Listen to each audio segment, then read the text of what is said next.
Hello, everybody. Welcome to the Four Dead Losers podcast. We are your hosts, the Four Dead Losers. I'm Ramito. Adam. Justin. And Amanda. Today we're going to go ahead and talk about Imaginary, produced by Blumhouse, directed by Todd Wadlow, also produced by Tower of Babel. It came out, I believe, March 8th. Little synopsis of the movie. Basically what happens is that we have a stepmom who's taking care of her two stepdaughters while their father is out. I think he's touring. He's in a band or something like that. One of the daughters develops a imaginary friend who isn't exactly who they say they are. So spoiler free. So what did you think of the movie? I liked the movie, but I don't think it was a great movie. I think that's where I kind of felt on that. I thought it was pretty bad. It wasn't good. The movie was so slow, and then at the end it kind of just went like left field and not for the better, you know? That's fair. Yeah. That's fair. It was, you know. I walked in expecting horror and walked out disappointed.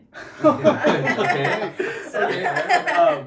Personally, I thought Act 1 was alright. I really liked Act 2 of the movie, but then in that third part of the movie where you're talking about, like, it just kind of like, it just went off.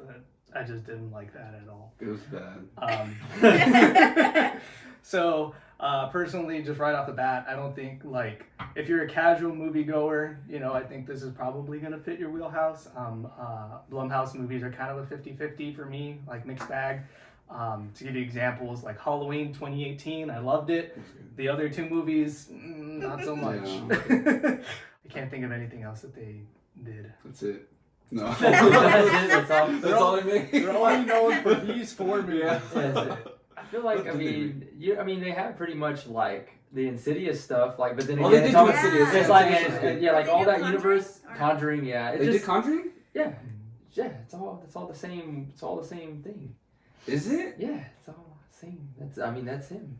I don't know. I think Patrick Wilson. I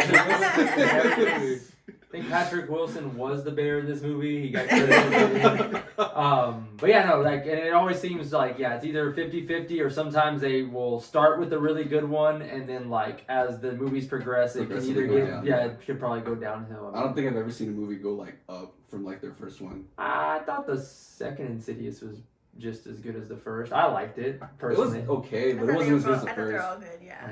I mean, they're serious. They're all good? I think The so. last one. The was last not one good. was so The last bad. one was not The good. last one was so bad. No, the bad one was the last key. That one didn't even. I never saw that one. I like the last. You don't have to. It's I don't like okay. that. Okay, all right. Okay. So going into spoiler territory. This is your warning in 5, 4, 3, 2, 1. All right. Spoilers. So we're basically going to break down the plot from this point. Yeah. So do you remember how the movie starts? Yes, and I didn't like it at all. Yeah. The hallway. Yeah, so basically the movie starts, we have like a shot of a hallway. I think it's like, it starts off kind of as like the point of view of one of the characters or something like that. It's something weird. But it's going down like this white hallway, and then it makes like a with the door, turn. right? Yeah. And it shows like the door. At the end of the hallway. Yeah, and there's a blue door at the end of the hallway. Not like a door, ceiling to floor like a regular door is. Yeah, it's exactly. And then there's like a smiling flower that's depicted on it, and then I think it like basically like gets blown open, right, or something like Yeah, that. she comes running Yeah, she comes running out and she's Mhm. being chased by Mhm.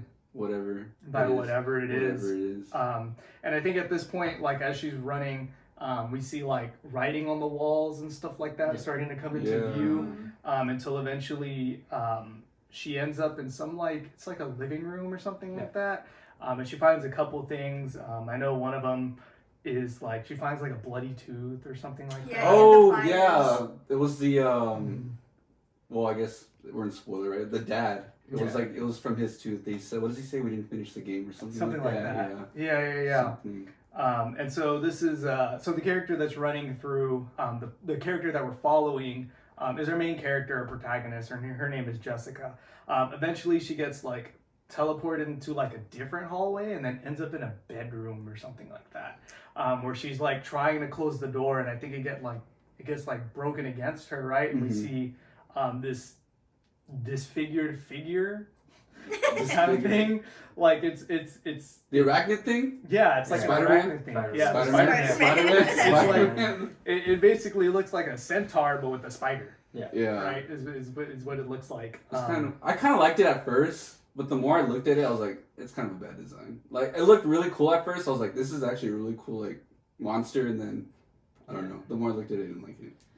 So I would say, like, this is the part where right off the bat I did not like, and only because it broke, like, the cardinal rule of, like, do not show the thing that is the scary entity in its full form within the first 5 minutes. I'm like, that honestly right there kind of took me out of it. I'm like, that's like, you just don't do that. Yeah, like, I that's didn't not, even think about like, that. you could have gotten through and done everything else they did without showing the monster, and I think that would have been a way better directorial decision, like, on how to do that. But that's just me personally, I don't know. And then, like you were saying, you're like, oh, I really don't like the design. That was the same Yeah. thing here. I was just like, it's a spider thing, okay. Yeah. And it was not a very good design. I like the later on where, and I think it kind of showed a little bit the plain face, like where like, it almost had the facial figures but no eyes, no nose. Like, I like that. That was Slender cool. Man. Yeah, Slender Man, yeah. Like, I like that, and I wish they would have stuck with that, at least for then, and then you could have maybe showed the spider later, but I just think that, I don't know, I didn't like it in that regard, and,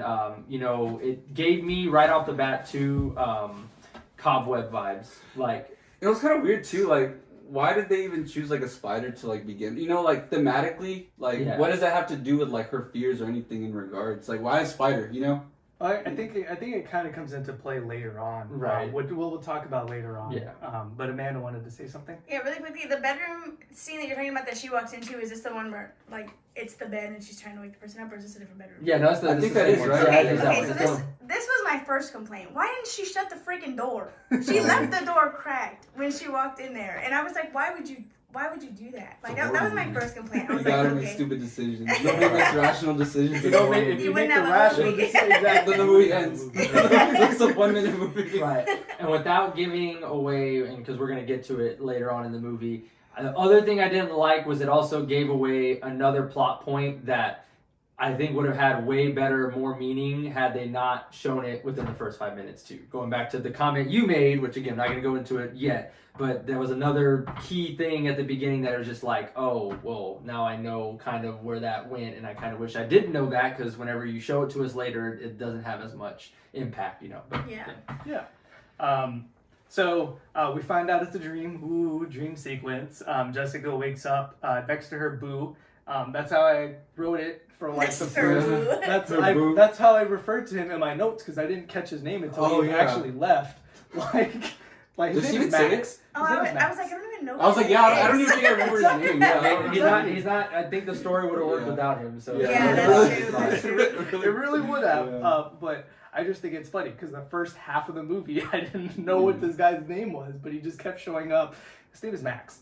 And then, so they wake up together, and then he asks if it's like a nightmare or something like that, and she confirms it, kind of giving the idea that it's like a recurring thing that happens. And then we go into our opening credits, and in the opening credits, it's a bunch of videos, like home videos of like some little girl, and like parents, we're assuming, and there's like parties and stuff like that. We get context about that later on in the movie. So Jessica and Max are kind of like talking. I think the conversation moves from like, hey, you know, you're not sleeping really well, and then eventually it gets to, we should just move into our house right now. And then they're like, okay, cool. So then they go and they make that decision. They pack up all of their stuff and they move into a house. We find out that the house is Jessica's childhood house, the one that she used to live in. And so we get a little bit of a house tour. They mention, or Max mentions, that it's not ready to be moved into because they haven't finished painting. So when we get the house tour, you could see like there's writing on the walls still in certain areas. Alice is the youngest daughter. She walks into the room with Jessica with the writing on the walls. I think Alice makes a comment, something like, "Oh, you got to write on the walls when you were little," or something like that. And Jessica was like, "Well, they thought it would be an artist or something." It's a nice little moment, I think. But then the older daughter walks into the room, and like I did not like her character. Her name is Taylor. She's just a stereotypical antsy, like 14-year-old character. Yeah. She's a cliche step kid, right? Yeah, she really is. Which I mean, like I get it, like they kind of needed that. Yeah. For later on, Yeah. I guess. But it just kind of like she came out swinging. I think like, apparently, Taylor calls Alice, what is it? Alley cat. Alley cat. Alley cat. And so Jessica calls Alice Alley cat in the little conversation that they're having, and then freaking Taylor comes in and she's like, huh, cringe. Like, she's like, that's our thing, guys. Yeah. It's our Pretty much. So we find out at this point that the home videos that were shown during the opening credits were of Jessica growing up. And then from there, we just kind of like have more moments with the family. Mm-hmm. Like Jessica and Max have a conversation about how it's a good thing to be loving kids and stuff like that, which is like, okay, cool. Like you get more of, I guess, their personalities shown in this point. We find out that Jessica is, I don't know, I think she's an author and illustrator for her child books. Yeah. And there's a character named Simon, and Simon is a spider that looks just like the monster that we saw at the beginning of the movie. That's right. I forgot about that. Yeah. But okay, yeah, go on. So I mean, that's pretty much it, right? And we find out that Alex doesn't like spiders, that she doesn't like Simon, the drawing of Simon. And then so to help Alice feel a little bit better, Jessica and Alice both go ahead and have a game of hide and seek. Right. So this is where we kind of like start building towards an actual plot and not just happy family moments. So they're playing hide and seek, and just because Jessica goes ahead and gets a phone call from work. She's supposed to be hiding. Alice is supposed to be seeking. So Jessica steps out of the house, I think, completely. Yeah, she she goes leaves. to the backyard. She's like, oh,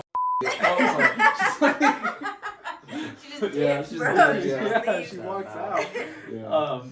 And so Alice is going around looking for her, and she hears. And this is the first instance where she hears like the voice. Yeah. Voice, yeah. Which, do they actually play the voice? Because the theater we were watching it in had a busted speaker. Oh. Yeah, so the one that we was playing through was clear, but you just heard. You went to the movie theaters on the south side, didn't you? No, we went to the quarry. You went to the quarry? Yeah. So she was coming down the stairs and she was like, "Why are you using that weird voice?" And I was like, "Were we supposed to have heard something?" It's like a whisper, kind of, right? It's not like at the beginning. Yeah, it's not. it was very, just a buzz. Yeah. We just. It's like the bass outside. Sounds like the ride operator. Yes, there's an actual voice. Okay. And I think I will look it up to confirm it later, but I think Chauncey's the name of the imaginary friend, which we find out later. But I think Chauncey's actually voiced by Alice because they sound exactly the same. Later on, though, right? 'Cause don't the whispers sound weird at first, or like distorted? Are they? Maybe. They're like distorted They're because it has to. I think it has to find the voice that it's using too, because it does seem like you're right. Because it's kind of luring her. Yeah. Yeah. That would be cool though if they actually used her voice. I don't know if they did. I They did for They part will towards the later. middle. Like the and whispers end. though. Like For the whispers middle and stuff? end, I think. Yeah. Because again, it has to attach. It has to Yeah. find what it's gonna do first. Yeah. Alice, being a little girl, she follows the voice into the basement, and you can tell that she's kind of uncomfortable. Like she has a burn mark, I think, or some kind of Yes. scar on her arm, Yeah. and she's feeling it as she's walking towards the source of the voice. And she ends up in the basement, and there's I think there's like a blue door, right? Or something. There's some kind of door. She doesn't Oh, see that. it's Yeah, a cross. she- It's a cross space. It's just. Yeah, it's a- she sees the wooden door with the flower sticker on it because it pans in on that when she Yes, first yeah. goes downstairs. Okay, then and then so she opens the creepy door and finds a stuffed bear inside. And so Chauncey. she finds Chauncey. Ooh. Even name is Chauncey. Yes. Well, I will say this. I think on that every basement moment, and there was a couple moments outside in different rooms too, where again, if they would have just not done the whole bit at the beginning, even though I get or at least rather showing it, I thought they did a really good job of knowing that the entity's there because it's in the background shots of like everything, especially in the basement. It starts like right in the beginning Yeah. Wait. too. Yeah, There's multiple shots where it's there. Yeah, When it's she's multiple walking down the stairs, you can see It's the right two steps underneath. behind It's right her, underneath. It's pretty much every time, like I didn't almost know every time they that. go into the basement. It's in the right there, and background. it's it's the model, the faceless one. Yeah, I remember I saw that when was it when they were having the tea party? I know I'm getting like a little bit ahead, but remember like it's the tea in the hallway. Yes, she's Yeah. like standing in the hallway looking at. It was when like the encounter. Or Yeah, whatever. and And that's like the it's thing. behind her, right? Yeah. Those I thought were really. That's what I thought it was gonna be, and I was like, that's really cool. Yeah, That's really scary. Sorry, that was really scary. Yeah. But yeah, no, that's a way better model than what the arachnid. Right, So. and that's gonna be my point throughout the whole thing, where it's like they did so many things that were good. It's just the stuff that they added that was just poor choices that for me sank it, like in terms of the plot. Because that again, there in that moment and every moment like you're speaking of, like that was perfect. I'm like, I wish they would have just stuck with that and waited to really show it, towards the end. But continue. But yeah, I just want to make that point. So Alice goes ahead. She picks up Chauncey, the little bear, and takes it upstairs. And then we go ahead and we switch scenes. So now we're following Taylor. And Taylor, I think she likes setting up her bedroom or something like that. Yeah, she's on social media. Oh, and stuff. yeah. And she takes a selfie. And in the background, there's like this creepy lady. Poor old lady. Yeah, I know. Poor old lady looking through the window in her yard. Well, you don't know at that moment. What if she just forgot where she was? Like, Is you it don't know dementia? yet. What? So in the picture, Alice thinks it's kind of weird too, right? And she like zooms in and she's freaked out, and I think she runs downstairs to go see who's there. So when she runs into that one guy, right? Yeah, She yeah, does that. yeah, Just- the neighbor, That's what it is. Okay, What's his Liam. name? Liam. I didn't catch his name either. That was the best character, actually. That was another stereotypical Yeah. character. So Taylor goes outside, and she meets Liam, just like we're talking about. They have like a conversation, typical teenage boy, teenage girl kind of conversation. Not really a whole lot of sustenance there. I think basically the gist of the conversation is Liam saying, "Hey, are you busy?" "No, I'm not. I know this bar that doesn't ID people." "Okay, cool." And then Jessica shows up, and Jessica's like, "What's going on here?" And she breaks up the conversation. That kind of furthers Taylor's like, I wouldn't say hatred, but like Dissent. yeah, towards Jessica, Right. Which is fair. Yeah. Although again, this is another thing where like I get the whole purpose of Liam was for the next part in the second act, but like again, it was just like you could have done a lot of that stuff in the second act without him. But Well, I was like, yeah, was he really like? I don't think he was even like a necessary character. I think they were just stereotyping the characters, and he was just kind of like, one of those characters that are, that's just like I don't even know how to explain it. Like a token character, I guess. yeah. Like That's the teenage, like the other. I think he's teenagers, important for the ramp of the second act. I think is the main thing. But Like I think his sequence that they kind of spoil in the trailer is like the best sequence in the movie. After Jessica's done interrupting them, we kind of get a scene switch, right? Where Jessica is, I think she's like brushing her teeth. She's in the restroom, and for some reason, the vent in her restroom is like an amphitheater for like Alice's room. To be fair, it could be like an old house where like the vents are on the floor, so That's like true. if it tunnels directly through, like. Yeah. But we never. I mean, it really was an see old it. house. It was Yeah. like her house as a kid, so I mean, it kind of makes sense, but still, it's like. But It's crazy how loud it is. Yeah, exactly. Like it's literally as if Alice is in the same room. Yeah. Like that's how loud it is. But through the vent, Jessica is able to hear Alice talking to the bear. And so Jessica and Max have a conversation about how Alice is basically creating an imaginary friend and stuff like that. So they're like, "Oh, that's cute. Okay, cool, whatever." So then we get another kind of little sequence with Alice playing hide and seek with Chauncey. Mm-hmm. I just That's realized, when like, she runs into the room, right? yes, Yes. that felt so long. I was like, the beginning of the movie up until this point, I was like, this is a long movie and nothing has happened. Like, Yeah. I was like, what? I was like, how long is this movie? Like, hold on, like, how long is the movie actually? 100. I think it's an hour and 104. 45. An hour 44 with credits.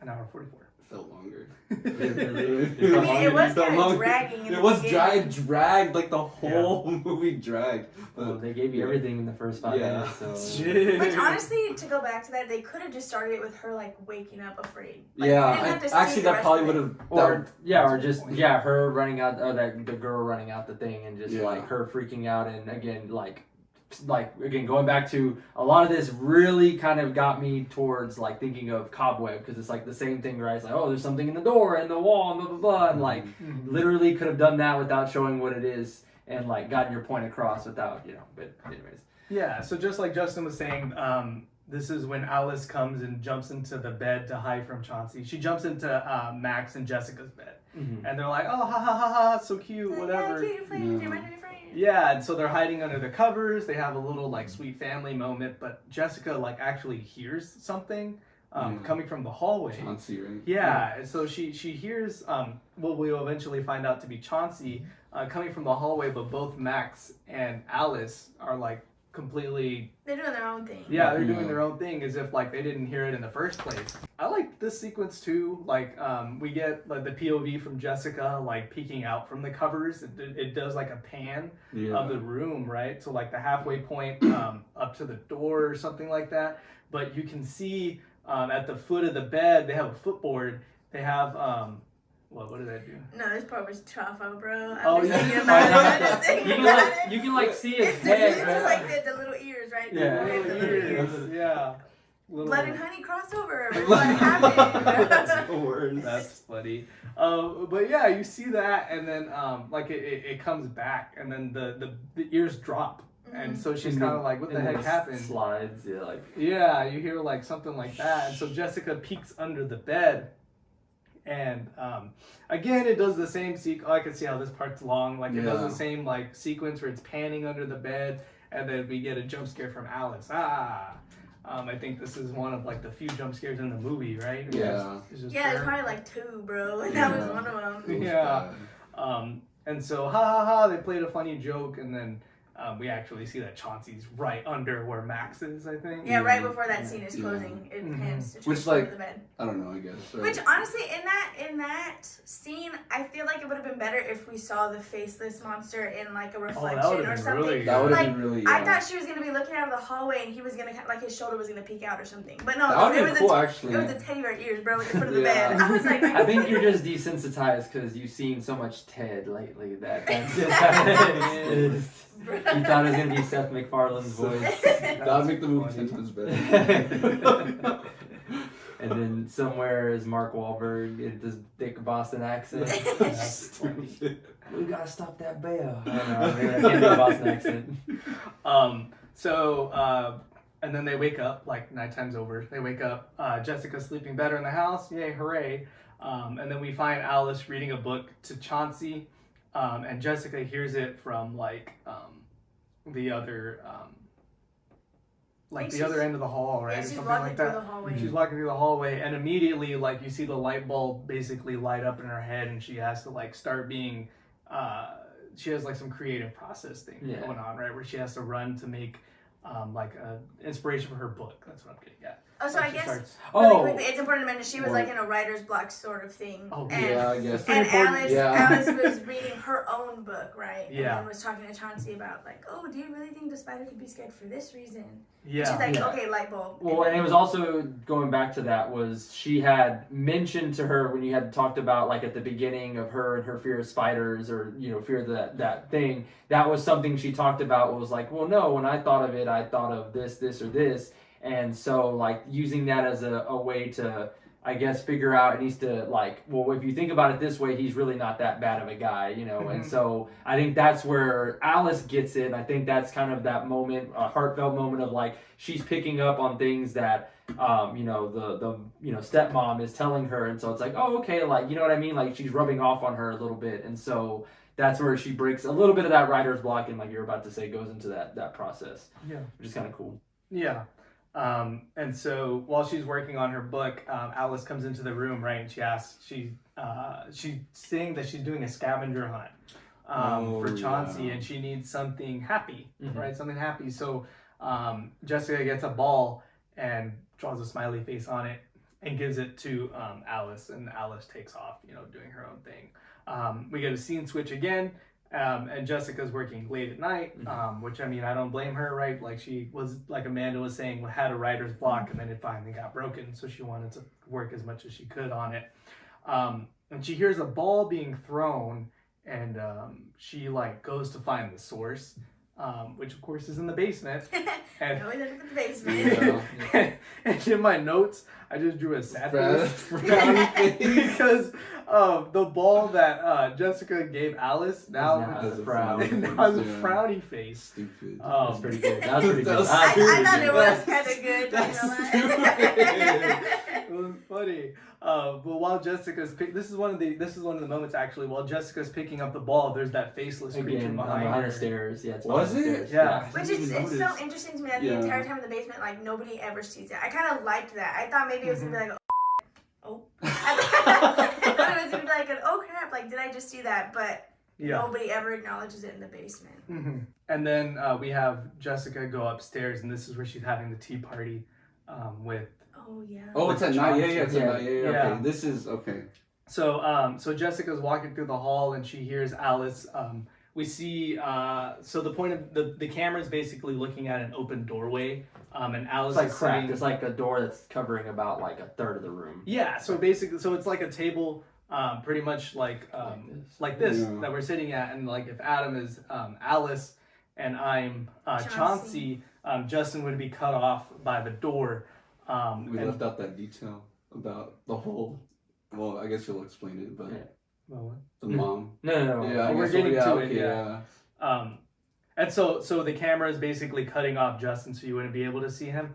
But Alice says something like, "You look nice today," or something. I like your that. dress. Your dress looks nice. Yeah, right? yeah, something like that. And then you hear somebody say "thank you." And then Jessica goes all crazy and because you see the legs. Yeah. You see Yeah, legs she sees like knees, and then as soon as she says what, and then she notices the person there notices it, so they pull themselves back. Mm-hmm. So, and I think the legs though were kind of gray, so I thought it was gonna be a ghost. I mean, I think that was kind of the point. That's It fair, was kind of it was a setup, kind of. Yeah, and then to add more to that, Alice sees Jessica and tells her he's behind you, and she turns around, and that's where she gets tackled by Alice's mom. Yeah. So this is where I don't know her name, but she mom character. Yeah. Where she basically attacks Alice. And then cops are called, all these things. We find out that Taylor has been in contact with their mom for a while, and she had given the birth mom their address because I think Taylor says that she thought she was feeling better. Or Yeah, something So like that. going back to the beginning, I think it is mentioned. That's why I was we've kind of forgot a thing where they mentioned the mom in the beginning about how she's deranged and she's mentally ill, and so she keeps trying. I think she's I don't know what she did, but they were trying to get away from her as well. Yeah, because the dad was I know you're stressed because of things going on with my ex. Yes, so she's kind of there in the beginning, but not really. I guess she's mentioned, but in this kind of. And then at some point when we get towards the end, and kind of I guess our ending thoughts and how we thought things were put together, there was the whole idea of the mom and her, because she did yell at her I need to get the girls out of there. There's something in there. And so, in the hallway, right? She's holding her on the floor. that was her. Because I don't know if she's necessarily attacking the mom, but she tackled her. It's trying to shake her, trying to tell her that warn her. And so I thought that was a very important moment too, because once you get towards the end and everything's wrapping up, that I have a thought on that. But I thought that was interesting that the mom being there and talking to the daughter during the quote-unquote tea party was able to mention that and I guess kind of pick up on that. So and so this is when I guess there's a scene switch from here, and we start to hear the bear talk in Alice's voice at this point. So I don't know if your movie theater's speakers were still busted. We were able to hear that that's part. fine. Okay. But I do think really quickly, just for later conversation purposes, when she saw them in the room at the tea party, she was recording at that moment. I guess to show the dad. Remember, Jessica took her phone out. Yes. She took her phone out and she was recording them in the room. Because she thought it was a cute moment. Yeah, because she was oh, she's having this cute tea party. And She was did. talking about her Forgot mom. That's going to be important. That's really important later. So now we hear the bear start to talk in Alice's voice, and the bear tells Alice, never leave Alice. Never ever. Never ever. Yeah. Never ever. They're this when they're in the bed, right? They're laying down in They're the in bed. the bed, they're laying down, and you see the bear like start to like move closer to Alice. Like to cuddle in with her. I was gonna say, and I think one other point we missed was when she went down in the basement because she heard the noise. That was also the first time that she saw her old box of things and didn't really think anything of it, but she noticed like it just had her name and it said like 5 years old or 8 years old, whatever it was, and like she picked up like, you know, just a little drawing or painting or whatever, and like a couple, I think, knickknacks, books or whatever. And the never ever door, right? Yeah. Well, yeah. So, but that was so that was just something. So again, that draws back later on, but that was something she did pick up on, or not pick up on, but found. And again, we knew, of course, you're gonna expect it's gonna tie back somewhere, right? And so that was important too. That I think we forgot to mention. Yeah. And so we have another scene switch. This is where Max is actually going on tour. He's leaving the family. They're all saying their goodbyes, all that good stuff. Yeah, he makes so much money. I was gonna okay. Look, how can how can a musician and an artist like have a house like that? You know, like in the that's the worst. She had bestsellers. She did have bestsellers. She had bestsellers. So she makes all the money. He just has the money. He's just like, yeah, I'm gonna go. But did we even know like what kind of band is he? Is it like? It's like a. He looks like he's in a ska band. Like, Look, it's the fedora. He had a trumpet with him the whole time. He's the trumpet guy. No, he had guitar. There's guitars. But then again, I think every musician has like a guitar, so I don't know. He's probably not in a big band if he. Yeah, no. I would think he's in a big. He has to be in a big band. He's going like he's gone for what, in a weekend. Yeah, Like, he left it like an He's Uber, gone. right? It was like a little Subaru station, Yeah. like an Uber that he left it. Never heard of that guy. Never heard of his band. They even have posters of like his band No, or anything. no Like, records. no nothing. record. Damn. What she said? No war. Jeez. Alice does have, no, Jessica does have the room where she has her art. Yeah, and then He sees nothing. homie has nothing, right? We never saw music room. I was like, jeez, man. Yeah, I guess, he must not be making it really big. That's what I'm saying. They really could have done the movie without him. Yeah. Like, That's fair. Well, I mean, you kind of need him, but not really. I mean, I think wish. he's the It's reason just the girls it's were just there, segue but the they couldn't relationship with the explain it. daughters, but like They Yeah, couldn't explain I that kinda- any other way. Well, I Yeah. kind of wish he was. I don't know. You could have given him any other career, and like, yeah. and then he could have just been the stock. Oh, I don't believe you, but like completely leaving, and then like just a non. I don't even think that was like addressed though, right? He never even really was confronted with like besides like the police, right? Like with the wife. nothing else, nothing actually supernatural occurred with him. Or like right? No, He's yeah, just- because later she calls him about it. That's it. That's Yeah, it. and I'm just gonna out there. I'm also gonna bring it up at the end that he'd be very upset by it. Oh no! Okay, let's see. That was something. Okay, Continue. okay. I know exactly what you're saying. Yeah, I know exactly. I had the same thought. So after Homeboy leaves, the lady that was in the background of Taylor's selfie comes and introduces herself. We find out that her name is Gloria, and she was Jessica's old babysitter. So Gloria and Jessica kind of have a little bit of a conversation about how Jessica was as a kid, how she was so imaginative and all these good things, and then the conversation kind of steers into Jessica's dad, and I think this is the first point where we actually like hear about him. Yeah. Basically, what happened? What did I think? Gloria mentions that like he used to sit on the porch. Yeah, and read the books. Yeah. Read the books, which I think at this point she hasn't seen him yet, but like the fact that I think she has mentioned though too that her dad is not well either, like mentally and all in terms of like stuff with his brain. So Yeah, because they mentioned how he went to like the care facility. She was taken away from him. Yeah, after the incident. Yeah, So we have some they didn't know context. exactly. Yeah, they didn't know exactly what about it was. But about that day. yeah, about that day. Yeah, it's always that day, right? Yeah, always that day. That day. And then Gloria and Jessica are interrupted by Alice, right? So Alice basically just goes up to Gloria.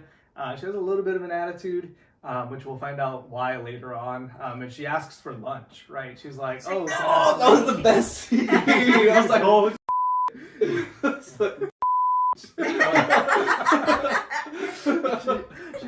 She's like, I'm hungry, I want lunch or something like that. And then Gloria tells her like, hey, your mom and I are talking. And Alice says, well, maybe Bear will eat you for lunch. and then we look at the bear and it looks mad. Yeah, it doesn't matter. Yeah. He's like It has the eyebrows. Yeah, no. It's like the eyebrows are like It that. basically does. And I was like, what the heck? And so this scene is something that I would like to bring up later on in the movie. I think it's funny when we find out more about Chauncey and stuff like that. So we'll get back to that later. But even Taylor is a little bit of a angsty teen, right? Because she's like, hey, am I supposed to make Alice her lunch or are you? And I was like, oh, that's pretty rude. Yeah. and then Gloria's just like, She said something to her too, though, right? Yeah.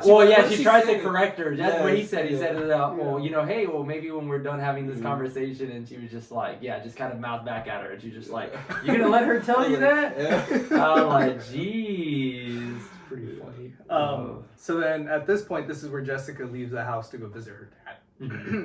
And so I believe we don't cut back and forth, right? We get the full scene of the house and then the full scene of the hospital. Basically what's going on in the house is that Alice is collecting different things for the scavenger hunt, right? So we see, I think it's something that scares you, and she's pulling flies off of fly paper. Yeah. Oh, and this is the time. This is around the time when Liam. Yeah, because Taylor goes ahead and texts Liam, and he comes over and stuff like that. Yeah, she said, if you're gonna hang out with your friends, then I'll hang out with my friend. It's like, okay. Yeah, and so they let him in, and the first thing, Liam walks into the door, and he's like, "Hey, what's up?" Doing. It's like, you want to do some Molly? Yeah. That was the best scene. That was the best scene. Closing out. I was like, who picked this character? This is the worst character. That's the best character in the whole movie. Also, though, as a big sister, I wouldn't let my little sister be picking dead flies off a trap. Why was she just okay with that? That was weird. I don't know.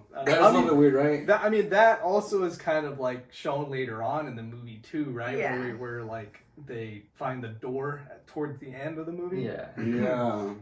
So we kind of get that relationship there, but I think it's so funny with Liam how you're saying he pulls out this gallon-sized Ziploc bag, and there's only 10 Molly out there. There's 10 pills that are supposedly Molly. It's just funny.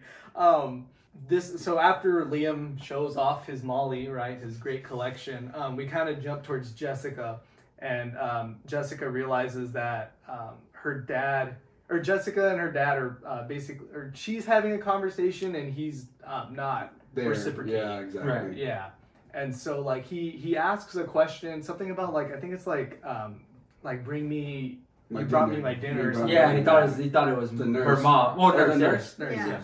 He thought Jessica was the nurse, and then Jessica says something. I don't remember what she says, but then it clicks in that his. She moved into the house. Yes. Yeah, and then she said, "Stop talking to CB." Yeah, Jessica's dad starts saying you're always. I have it quoted that you're always talking to CB, and of course they don't ever say what CB stands for, but we all know that it stands for Chauncey Bear. Later on, right? Yeah. There's that connection, which I would have never thought either. That's kind of Yeah.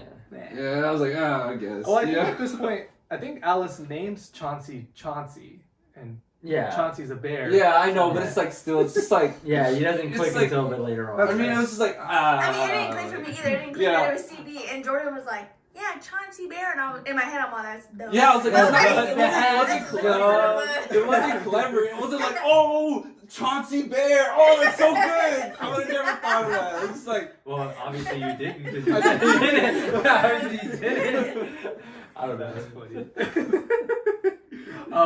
So after that little confrontation, we move back towards the house. And so this is where, in my opinion, we get the best sequence of the movie. The best scene in the movie, probably, the best scene of the movie. It's Liam being upstairs. Yeah. Pops the Molly. So he breaks the alcohol bottle. Oh, that was the best scene. Yeah. That was the scariest scene out of all of them. The duality of the movie, right? I was like, that's the scariest scene. He's gonna get beat. So basically what Justin's referring to is that he tries to raid Taylor's dad, or Max's alcohol out of his liquor cabinet and breaks one of the trying to get her to drink with him. And I think he drinks 2 bottles. Yeah, he grabs one, he drops one. He drops one, and he has the other. But that's why he has to initially go upstairs. Yeah, he has to go upstairs because apparently in that giant house they only have one restroom. Yeah, all the way upstairs, bro. And so he has to go upstairs to get the towels. he goes upstairs and he hears music, and I believe it's in Alice's room, right? Yeah. He Yeah. starts to hear the music from. Sorry. As he's walking up the stairs, we get a view of Chauncey. I guess like in that little like hall or stairway or something like that, and you can see him moving his head towards where Liam is going. Yeah, it is like Something like the that. Stewie head twist. Yeah, it's because Alice was like, I hate him too. So Chauncey's head was following because they had got into a little scuffle when Liam first went over. Yeah. She's like, Yeah. don't touch my stuff. Oh, Right. the bugs. He was grabbing the Right, bugs. Yeah. Right. And then he calls her a psycho, right? Yeah, he's Whispers like, psycho. it. Yeah, he mouths it to Psycho. her. Yeah. So then when he's going upstairs, he's hearing it from her room. Right. So he hears the music coming from Alice's room. He goes to check it out, and then he hears a voice, and that kind of like freaks him out a little bit. And so he decides to go into the restroom, and I think this is the part where everybody in our theater like freaked out, because he's urinating With the door open. With the With the door door open, yeah. With the door open. Never close the door. urinating in somebody else's house with the door open. He pisses on the seat. Yeah. Doesn't wipe it. Doesn't wipe it. Doesn't wash his hands. No. And he's all, I'm tripping. Yeah, so I think before he doesn't wash his hands, like we see the towels, right? And then like it goes back to his back, and then it zooms back to the towels, and you see the Chauncey. Because there was the string that makes him sing, so it followed up the counter. And it's like the fake clown cafe, the little song. Stupid, yeah. That's funny. But yeah, so like he sees Chauncey's form, right? And then like he turns around or whatever, and then the form is gone. Wow, Yeah. like mysterious. And then he doesn't wash his hands. Yeah, that was the scariest part. Yeah. Not that he didn't flush. Yeah, I didn't flush either. So this man peed with the door open. Peed on the seat. He didn't flush. He didn't wash his hands. He got some on the floor. He got some on the floor too. He peed on the floor, bro. He's on the floor. This is like the whole like tripping out with Yeah. Frank on It's Always Sunny. Oh. When he's in the restaurant. He's like the frog is green. He's like, oh, it's happening. Essentially that. I don't know, but yeah, I thought that was a pretty interesting moment. Like the whole like just using the string from the bear like to kind of freak him out. I thought was pretty. No.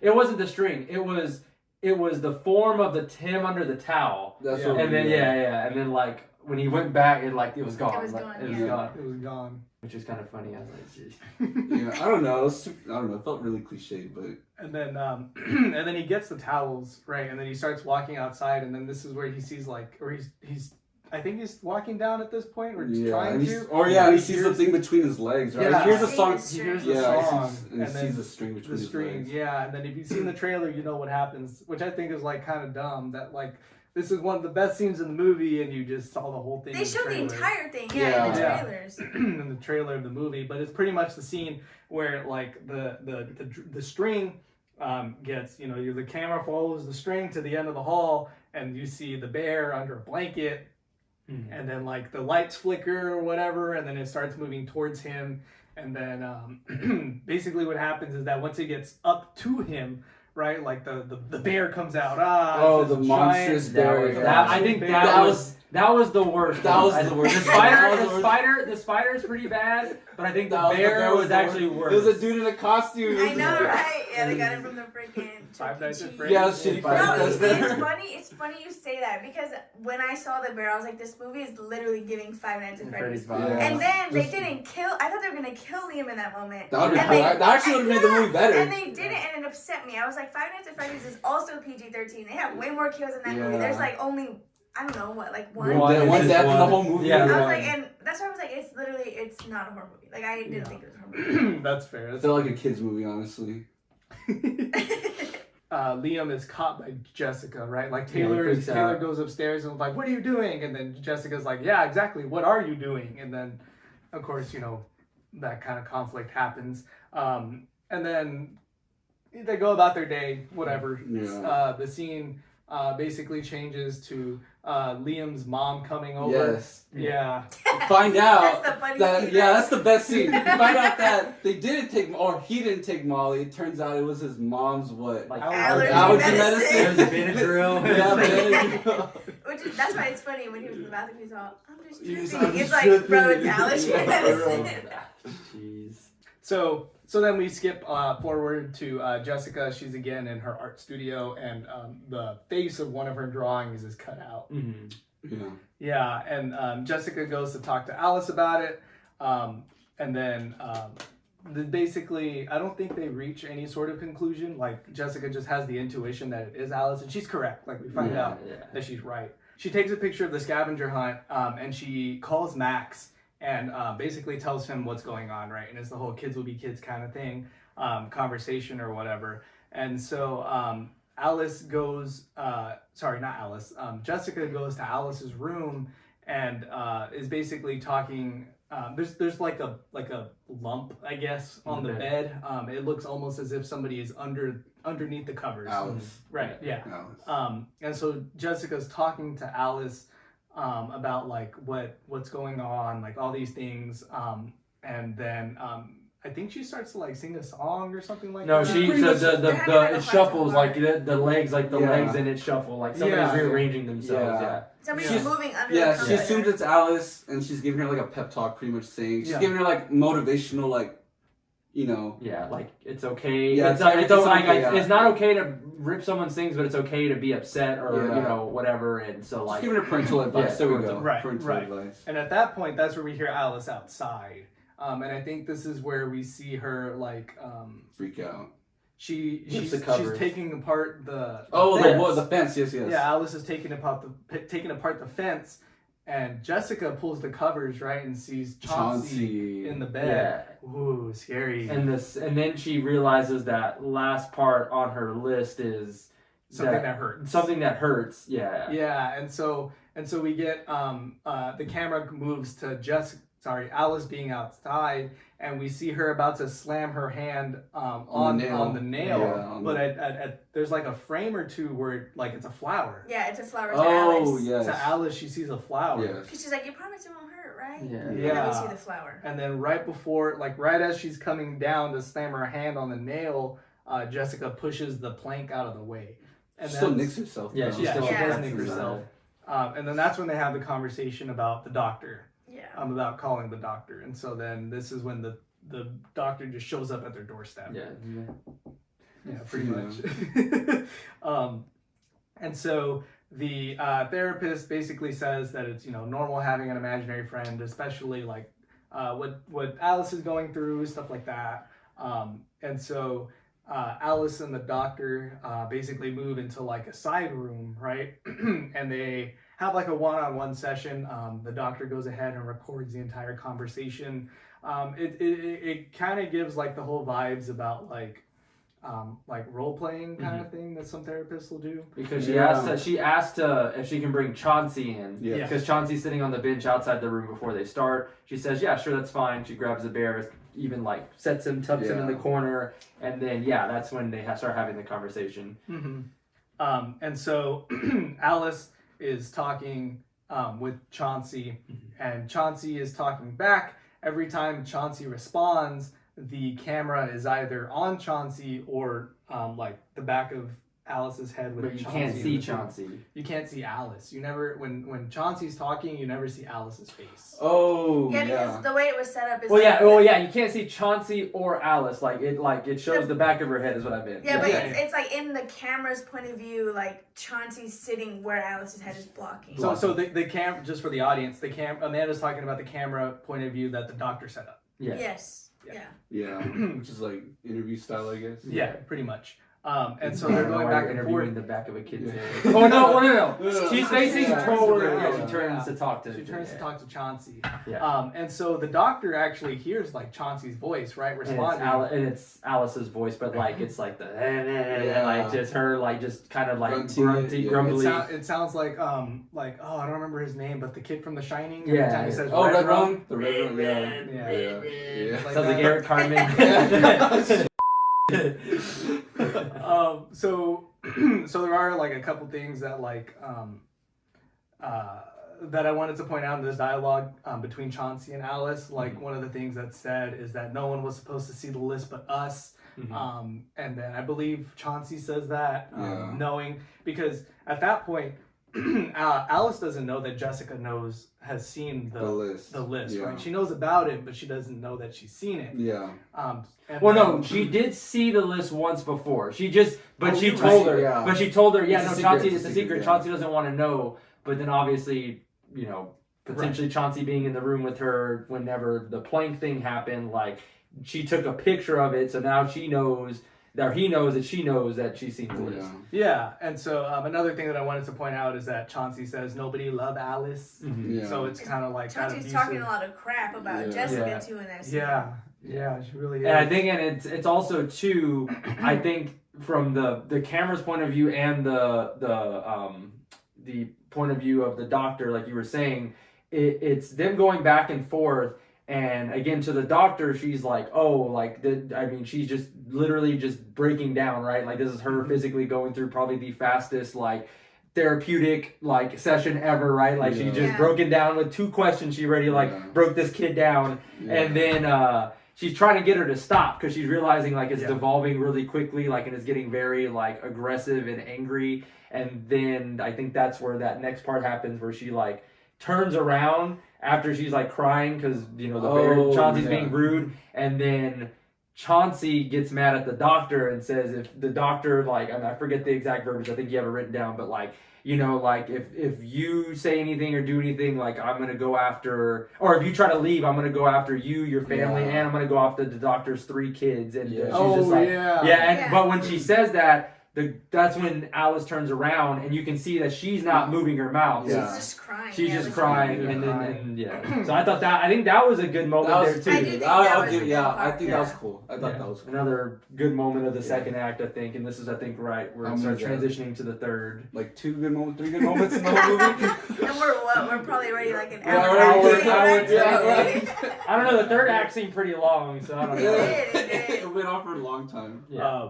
So the doctor has a conversation with Jessica, and in this conversation, the doctor says that she has had a patient like Alice before, that it was a little boy, I think like 11 years prior to when the movie takes place, but he had a imaginary friend and then like completed some list, right, and then he went missing. Yeah, like, and it showed that he was missing his finger because in the video recording he cut his thumb off. But this is I can't even take credit for this, but this was Ida, my wife. She straight up said immediately, because when she did it, she was like, "Oh, hey, here is and literally shows the video of this other kid during his session," and I'm thinking, and my wife goes, "That's a HIPAA violation." Straight up, like, you just showed like a private records of this person, this kid, like, hey, check out this other kid and them talking, and they're like, you can't do that. Like, I get what you're trying to do, but you can't just show them footage of their session. Like, that just breaks confidentiality. And you know what would have made the movie so much better? Like, I know this doctor wasn't that old, but for a second there, I thought somehow the footage was going to be of Jessica.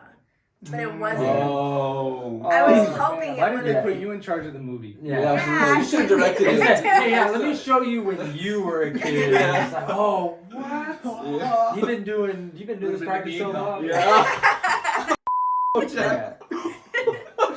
That's so funny.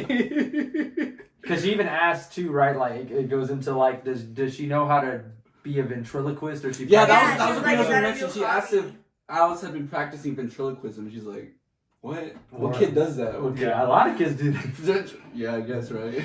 That's funny. Jessica goes downstairs at this point too, and this is another moment where we see the figure under the stairs as Jessica's walking down. Yep. The stairs? Yeah, the stairs of the basement. Well, no, okay, the because there's one more realization that we skipped, which is the doctor Never ever. But the doctor brings up, because she said, like, practice ventriloquism, whatever, and then brought up because she mentioned the bear, and the doctor was like, what bear? And so we realized in that moment, through this entire movie, that nobody else has seen the bear except for her and Alice. Yeah. So which that plot twist did give me chills. I thought that was a good plot twist. I was like, I like that they set it up that way. Yeah. I mean, it's a little stock because that happens a lot. But that wasn't, I think, good too, because again, when you really think about it, there really wasn't any interaction with the bear from anybody the entire movie, right? Like, except for Liam. Well, no, but I meant more in terms of, like, I don't think Liam saw the bear until he went upstairs, because it even showed in a flashback that was the case too, because I think that whole sequence was her looking at her phone too, right? Because she had to figure out like when she recorded the tea party. Yes, and the bear wasn't there, as well as like then her clicking and I guess realizing that every scene is like her like with her arm like this and there's nothing there, so like I hated this. You didn't like that? No, I hated this plot twist because of that exact reason. When Alice interrupts the conversation between Gloria and Jessica, what the hell is she holding? Like she's like this. She's just like she's holding nothing. She's holding nothing. Gloria says, "Hey, don't talk to your mom that way." Well, she doesn't comment about like, Alice not holding anything. She's like, "You look stupid." Yeah. Well, I mean, Gloria was used to it when it was Jessica though, so she probably didn't even. She picked up on it that way in that regards, because that is true. That is a good point. Oh, but then what about Taylor? Taylor was 5 feet away from them. But Taylor again, I think she's just like enabling her maybe. And then I think there's that key thing in the third act that I think is going to be an answer to that. But continue. I'll let you continue. But yeah, so they have the whole exactly like you're saying, the whole plot twist. What? The bear wasn't real. Bear was never there. It was never there. Crazy. I did not like that at all. That's all right. I did. I gave the movie points for me. That's what made it go from a 1 out of 5 to a 2 out of 5. Oh, okay. The extra star. The extra star. So then the doctor basically tells Jessica, "Hey, you should go talk to somebody." Yeah. Jessica's probably like, "Oh, yeah, I guess you're right." And so pretty much what happens after this point is like it goes downhill. Is this when the movie starts? Like, is this like when it gets in the third act and everything starts kind of like pretty evolving? Yeah. So I think this is where she calls and tells the husband like, "I can't do this. It's too much." Blah blah blah blah blah. She calls him again? I think so. This is because she calls and like just like, "Yeah, no, I can't do this. Like I'm like this is too much. I took too much on." Well, no, she was just because she was frustrated because all this stuff is happening and like obviously now she's realizing that she thinks she's probably messed up and crazy too, right? And so I think what you were getting to was she makes her way to the basement, right? I believe is something like that, and she gets like her old journal, and something, and it's she like starts full of looking at all. It's full of the bear. Like in every picture, it like has like a secret bear, like a hidden bear. It's like where's Waldo, and it's just like him engraved. Which like, this entire time, Taylor is supposed to be watching Alice, but Taylor is watching Jessica flip through this book because she's standing behind her. Oh yeah, they just like let her walk. They're like, "Oh, this girl's mentally deranged." And so, like exactly what Amanda's saying, because Alice at the same time is drawing the door in the basement, right? During all of this, which is the blue door that we saw at the beginning of the movie, right? So she gets everything together from the scavenger hunt, her little witch's cauldron and a thing. Mm-hmm. She starts brewing. You're gonna say something? I'm just realizing because Taylor was supposed to be putting Alice like to take a nap, right? Like she was helping her take a nap. But if Alice and Taylor were downstairs and Jessica just came out of the basement, how did Alice get to the basement without them seeing her? Well, no, they went to the she went to the basement to grab the stuff, and then she was looking at the stuff in her in her art room, I believe. Really, I thought she was on the living room table. Or is in the living room? Yeah, I mean, I don't know what the house layout is. How they afford that house again, we don't know. But you're right. So what ends up happening is again comes back towards the end. It all comes full circle at the end. That like. The sister again lacked responsibility for like some assignment that she was given, even though really. Yeah, because Alice goes into the art room and sees Chauncey by the shelf with the scratch marks. Yeah, and she's scratch marks. Apologizing. Yeah, and so and then it's her freaking out and all that stuff, and then going through the pictures and all that stuff. So, like you're saying, she's in the basement, she's lighting the stuff. And then coming back to, there was another moment that I think we also failed to mention where there was a little bit of connection from Scars because she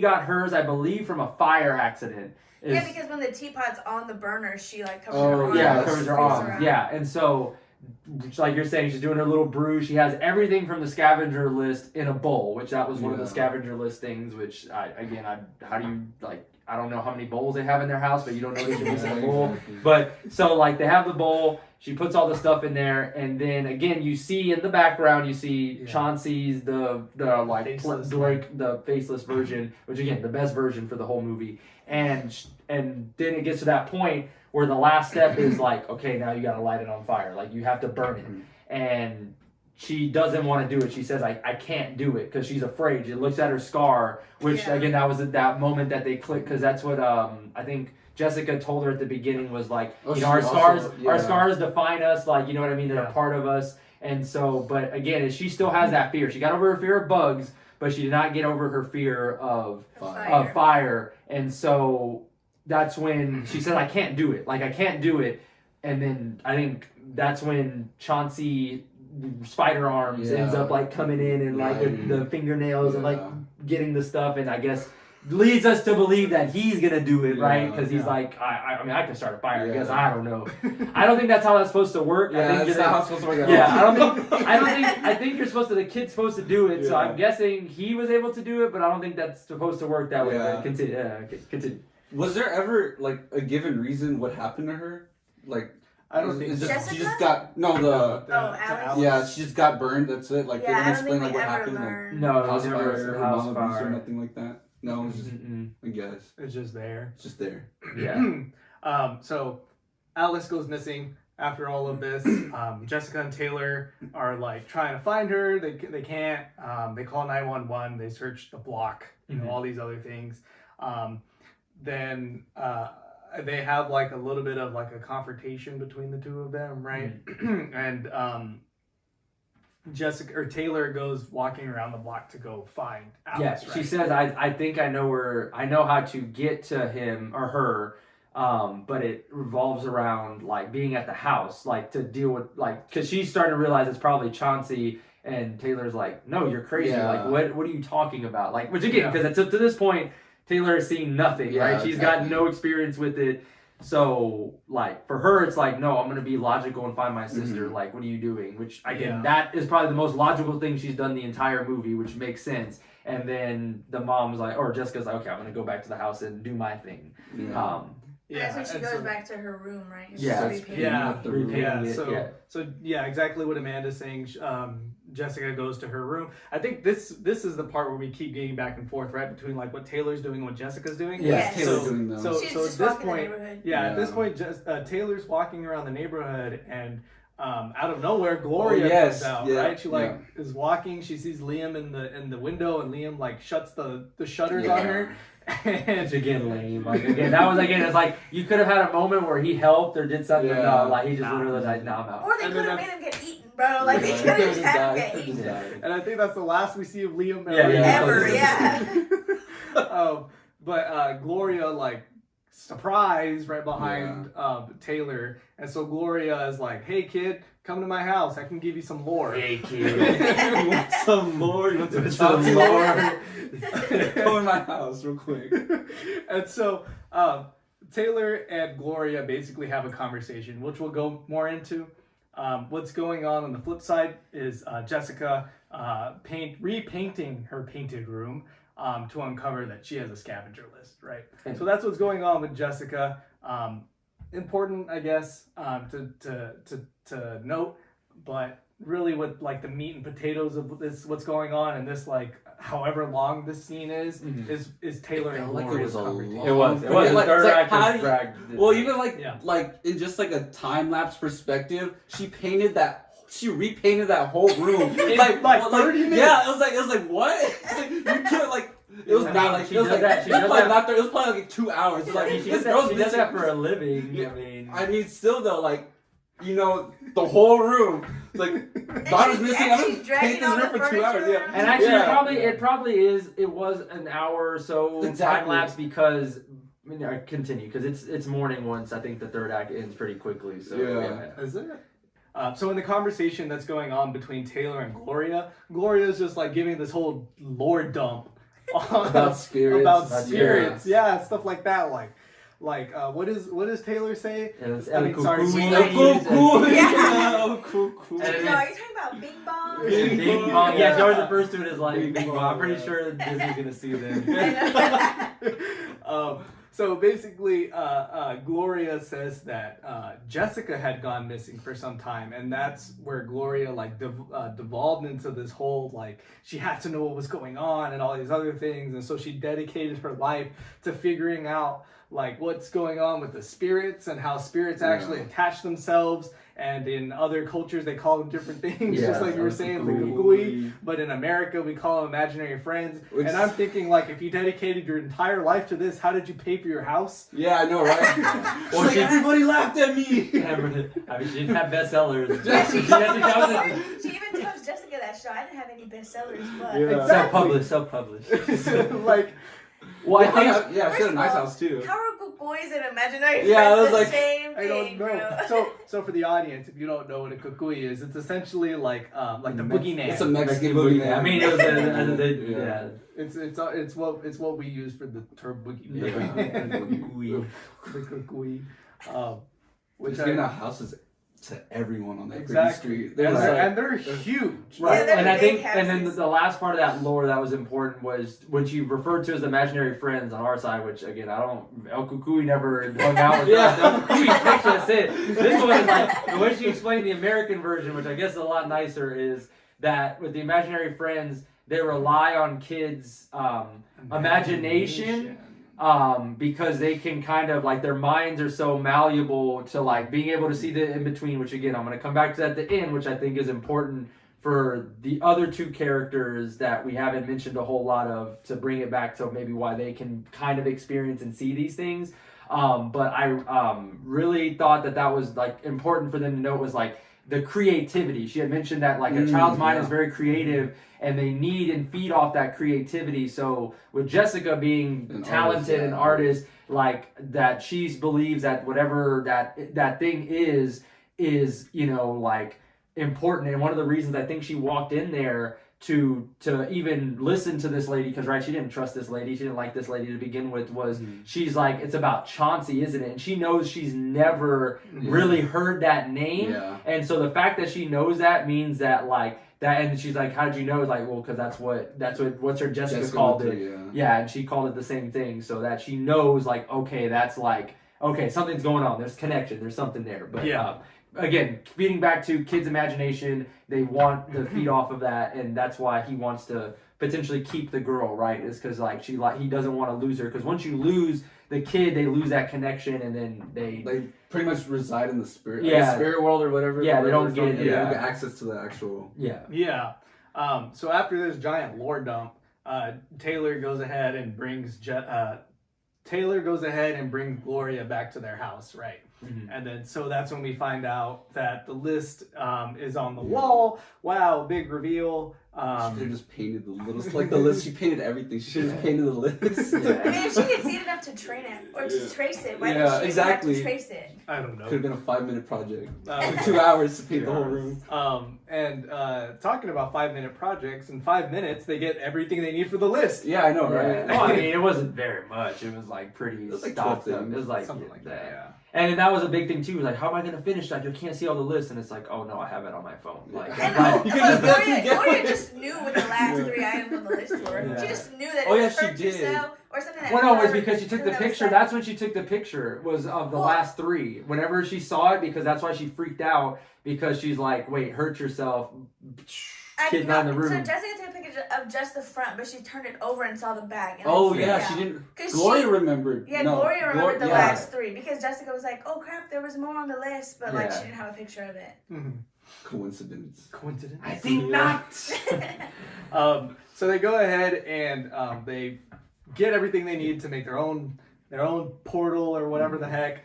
And so this is basically the moment, the something that hurts. All right, Jessica gets like scissors and she stabs herself, and it's just like, okay, cool. And then she puts the scissors in the bowl, and they try to set them on fire, and the fire goes, I think from like regular orange, like blue. And No, then it it's goes- Well, at regular first it red just first. burns Yeah. out. Yeah, and it's not. Oh, It's okay. nothing. And then so they're like, why didn't it work? And then Gloria, what did she say? No, it has to really hurt. Well, she And said then- that. Oh yeah, she starts trash talking the dog. She turns Taylor. Jessica turns to Taylor and is like, you are so selfish, just like your mom. Like Yeah. you had one job to watch over Alice and you failed at She's that. just going. Well, and that's on what's and going on. back to that multiple times where y'all were like, well, why did she do that? Blah, blah, blah. It is because that was important to note that, like, she was never they're really taking care of the sister. So when you were kind of bringing up like, well, I thought it was dumb that she had her arm like that and never said anything because she never really paid attention to the sister. Like, okay, it's whatever. It's my weird little sister. She's going through a weird little phase. So for her, Jessica having to say that is her being honest, and that's why I think she had said that's where it finally turned blue. It really hurt to say it out loud. So she realized that like, okay, like stepmom has kind of been thinking some of this stuff, but she never said it because it would just be rude. But the fact that she said it and then it turned blue also made her realize that it hurt for her to say that because she doesn't want to be mean to her. She wants to be like she does like in a sense love her even though she may want to say that. Yeah, kids, Right. And so their portal goes ahead. It works. They go through the portal and they end up in like portal is like that is where it gets Beetlejuice vibes. It gave me Haunted Mansion. It gave me Mid-Sidious vibes. Like Insidious, the first movie. What is it? What's the Darth Maul? The red door when they go through it. That little room that he's in, the red room, whatever. That's what it gave me, like the lanterns and everything like that. I thought this whole part of this movie was so dumb. It was. So sorry, I'll let you go. Everyone said what this reminded them of. I want to say what it reminded me. It reminded me of the second Hellraiser movie when they go into the net configuration and you see like the giant maze. Yeah, that's what it reminded me of. What were you saying? This is gonna get a little bit ahead, but like you know how they had to paint the blue door to get in, and that's like the way out, whatever. Every door in that little imaginary realm is blue. So like, why was it so hard? Why was it so hard? I don't know. Like that it upset me. Yeah, so much. At this point, it was just everything. It was just really like they didn't know what was happening. Yeah, it's like they had to meet a deadline. Yeah, exactly. Kept like, going. Do that. It was. Well, I thought they were using Chat GTP right. Well, like that gave me Beetlejuice vibes because the fact that it was in the wall, it wasn't brick, but it was like no, you're talking about the portal itself. The portal itself. Oh, okay. Like Beetlejuice, because it's like literally like they had to draw it or paint it in the sense. It had to be like painted up in a blue square because that was important too. Was how it was painted and it had to be blue because you're saying it had to be a blue door because that was like or a blue rectangle, which is any door that was in that world. Okay, that makes sense. I was talking about the actual realm. Remind me of Insidious. The realm. Yeah.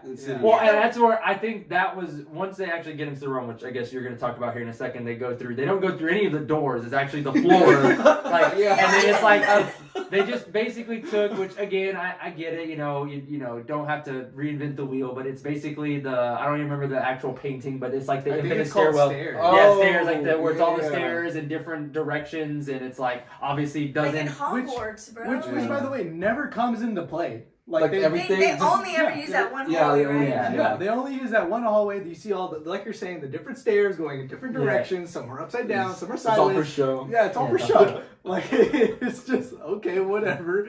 So they don't have enough to animate the budget. Yeah, I'm gonna say speaking of budget. So this is where you were talking about some of the things y'all didn't like. One of the things, and again, I get it. It's kind of creative, but like again, kind of took me out of it. Was like. They had the clouds with the thunder, right? Yeah. And that's like half of the people that are like streaming it on YouTube that have the clouds. It was literally that. Like they just got the what is it, the cotton balls and they just kind of stuffed them up there. And they just had some blue lights flashing every now and again, like the lightning. And I'm just like, what? It was pretty bad. The whole layout, the whole setting was pretty bad. Yeah, they spent the budget on the dogs. Jeez, man. Like I was like, that kind of took me out a little bit. Like I mean, they had the budget for all the stairs, but then it was like the fake clouds. It was still bad. Like it didn't look good at all. Yeah, I don't think anything was redeeming about it. So from here we also get some more like lore from Gloria, basically saying that the kingdom of imagination can be whatever you want it to be, kind of thing. And so like for me, that gave me thoughts of like, oh, they're gonna do some kind of like what's the movie with Ryan Reynolds where he's an NPC in the video game? Free guy where he just like thinks of something and then he gets it. Yeah, like that was so bad. I would have walked I would have walked the lightsaber. Yeah.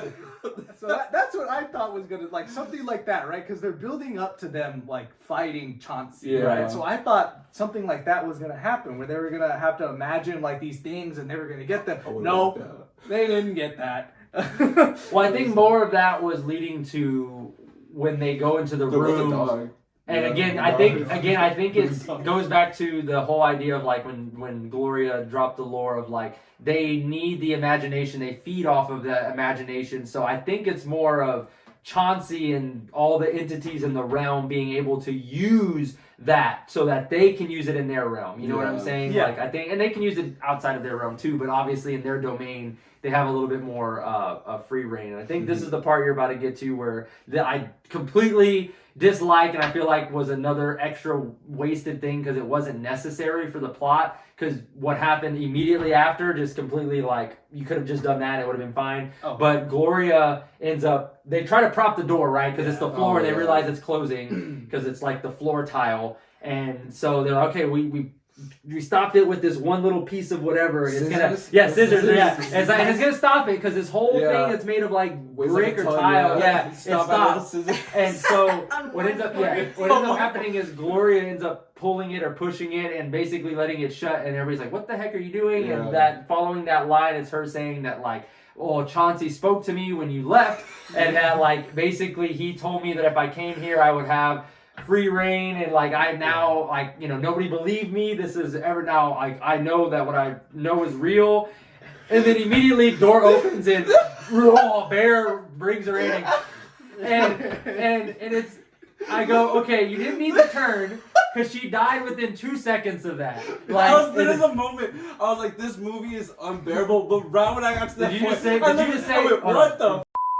I was like, this is the movie we're watching. Did you just say it was unbearable? Bruh. Yeah. No, that scene was bad though because when they like dragged her on the floor, there was like a second where it was a fake prosthetic mannequin head that like really wasn't even her. It was so like I don't know. It was so sudden and anticlimactic. I was like, this was the death. This was the death of the movie. This was the one death of the movie. Well, and again, it comes back to they use a lot of this in the rest of the third act. They mainly stick with the bear version, and it's the worst version. Like the spider's bad too. Don't get me wrong, the CGI's bad, but the Five Nights at Freddy bear costume is not good. It looked like a dude in a costume. Yeah. And like the claws, like they were so long. It wasn't even. What was it even gonna do for you? Like it wasn't like sharp things. They were like twirling. Oh my god. Like I don't. Yeah, that's where I don't. And like I said, it was this movie for me. It wasn't what they didn't do. It's all the extra things they did that took away from the good things, and that was one of them. Like wasted. You could have had Gloria do the thing. Go in there and just get killed. That's fine. Like I would have been okay with that. But the fact that I turned, Chauncey was with me the whole time, and then death. Like why? Like unnecessary. Just to set up that the door is let go. Like that you could have just had the door closed and her die. Like I don't know. It that was just a stupid like aha moment. Like another plot twist. Yeah, and then it was wasted. It brought it down. They had a lot of like. Extra, like just random like twists for like no reason. No reason. Yeah, like I think they were just trying to lengthen the movie at this point. Honestly, that's what I'm saying. But it was already long. Yeah, the movie was already long, and it like felt like. And you know what I realized? Like listening to like us talk about it, and I was like, man, this movie is long for no reason. Like the way we were talking about, it, I was like, nothing happened. Like when we were talking about it for like 40 minutes, I'm like, nothing happened. This movie, it was a drag. It was definitely a drag to watch.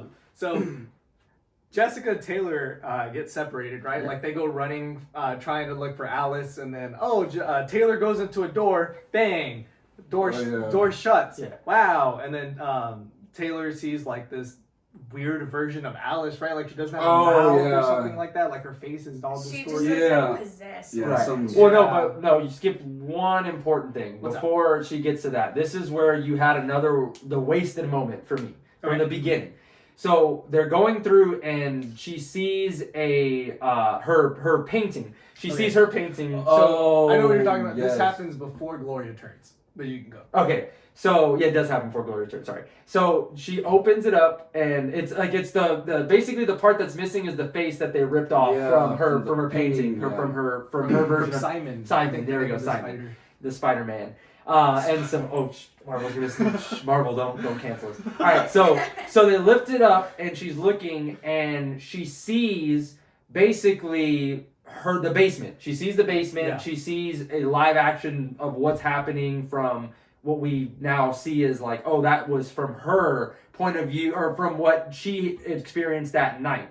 And so she looks through and she sees that it's her running through the door. She's freaked out. It's the thing that's like saying, come back. Or she's also like 5. She's also like 5. This is Jessica looking. Yeah, this is Jessica looking. Jessica's looking like her a own 5. past. Her own past. Yeah, from her own past. And so from there, then you kind of get not her looking the entire time, but then it kind of puts you in that scene. And then this is where, again, we didn't point out, but at the beginning, whenever there was the friend, like, oh, you're never going to see the friend, blah, blah, again, and blah, blah, blah. You see the man, which, again, halfway through the movie in the second act, you realize that that's the dad. So now you've already given away this twist of, like, it's her getting out, and then the dad it was coming out as well, and him having to fight off the monster, right? He's fighting it off, and he's barely fitting through the crawl space to get out, but he also realizes that the only way to save her is to kind of stall it a little bit before he can figure out how to close the door. Which he's bleeding, his tooth is missing. That's a very important, big important note. And he eventually, like, essentially is kind of locked with it at the doorway, and he looks into its eyes, and you can see like the lights flickering, and then his eyes start kind of graying out. So yeah, I honestly like that, and the only reason I like that, it gave me It vibes from whenever you see the flashing lights, the dead lights. So I think they had brought up, and I think Gloria brought it up, that as it was happening, that he saw, when you look into its eyes directly, it can show you the imagination of all children. And so just like it's too much for a human to handle. Like, they can't handle that. And so that's what made him essentially go crazy, was him having to sacrifice himself to stop Chauncey. And then once he finally, I guess, took as much as he could, he finished pushing him through. He closes the door, and a very important note is he has black paint, I guess, there, and he rubs it on his hands, and he covers the blue door with the black paint, because I guess if it's covered with paint, it doesn't work. So I think that important of it being blue is very important to the being able to transport. Why that color, I don't know. But I think it's more of like being able to see the shape, right? Yeah. Like, if you like distort it. It's just gone. Yeah, and so why I didn't like the beginning was because you completely lost a lot of emotion from this scene because you gave it away at the beginning. We figured out that was the dad once we met him in the second act. Yeah. Yes, and then the realization of, the tooth that we found, like that she found, was him ripping it out. He had to go through the whole process too of like finding all the things and hurting himself. And so he pulling his tooth out to go and go. Basically, he went in, right? Because Gloria mentioned too, I did not go in with you. This is why I'm going in with you, because she did not want to go in with her because she was freaked out that it even was a thing. But again, you just lost a good moment there because you basically wasted it for the first 5 minutes that were unnecessary at the beginning of the movie. Like, I think that was a lost moment for me. But continue. Sorry. Yeah. So Jessica's walking around trying to find Taylor. Taylor's in this room. It's there's like some kind of lamp that's like showing different, like, it's like Alice's room kind of, but like with no furniture in it, right? Pretty much. It's the same lamp that Liam had seen. The music was coming from when Liam like was upstairs. The Insidious, not Insidious, the Conjuring. What is it? The Stripe Man, or what is it? The Stripe Man. It's kind of like the Crooked Man. Yeah, so it's kind of like that. It like spins and it does the lights. Yeah, and then there's like a figure of a bear that we like follow, and it's going towards a portrait of Chauncey. And then like right before it meets the portrait or whatever the heck, she unplugs it. Yeah, and then you see the bear. You see Five Nights at Freddy's. You see Freddy Fazbear. Freddy Fazbear just sitting there in the corner. I know, he's just standing there, right? Yeah, he's just like slobbering. And at this point, I'm like, there is no exit. Like the door that she's trying the door, and it's not working, right? There's no exit. Like, how is she gonna survive? But no, Jessica just kind of like rips the painting that's behind the bear, and they escape. With the scissors that Gloria pushed out of the way. So like, where were they hanging? Yeah, it was just. That was kind of weird. I just have Monster Bear. He kind of looks like Man Bear Pig. Stupid. Man Bear Pig. Half man, half bear. This was the Cocaine Bear prequel. He had better graphics. Cocaine Bear is a she. No, man. She had better graphics. But it was just funny. Somehow they fall through the floor, right? Like at this point, I think when they both could come out of the painting. Oh and, like, oh Jessica yeah, was, like, yeah. Oh Like, yes, because then and she like breaks her ankle pretty much. Yeah. Like, oh yeah. No, I thought her breaking her ankle was when they find Alice. Because remember, she's falling through the floor because Chauncey's like. Oh, yes. Dang. Right, They right. open a door, Yeah. right? They open a door and they find Alice, like Yeah. miraculously. That's what Yeah. happens. Yeah. They escape. They open a door. They find Alice. Yeah, okay. Yeah, And they then find she's in Alice. her- She's in their old apartment. Yes, and Their she's old all apartment. having Yeah, and dressed up, and she's so all they- having a grand time. Wait, Having a tea party. She's Which having a is tea party. interesting though because well, they walk through the living room of that apartment down the hallway to find Alice. But I thought it was interesting because that hallway is what the opening scene is. Right. Yeah. It's that apartment. So I'm just like, how does that I didn't know relate though? Mm-hmm. Because she was seeing her dad. Jessica was seeing her dad, but that was. A different That house. was Well, I Max's think it's because I think when she was seeing it. Well, she probably lived with Max at his apartment. She did because she said she was like, "This is the apartment like before I even moved in." Because the picture on the wall, remember, shows it. It shows Max, the girls, and the mom. And Because they're all she walks like past having it. this happy family Yeah. moment, right? And then they walk past and they're like, And, Yeah, then, they're and then they do the all- Coraline eyes. the Oh Coraline eyes. yes. Yeah. That was the worst effect. Yeah, That so was that the worst effect. hallway, That was it really walks bad. you down the same way it did in the opening scene.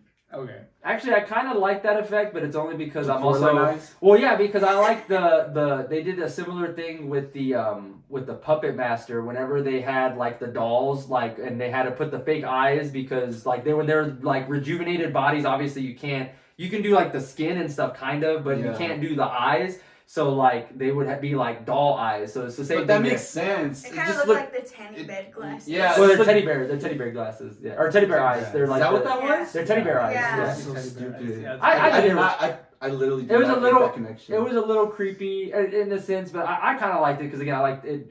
Thought of Puppet Master as the same kind It of was thing. okay, yeah, but it was okay. Yeah. Yeah. So like they're saying, they find Alice. Oh, yay, the day is saved. And then Alice doesn't want to leave. Jessica's like, we have to leave.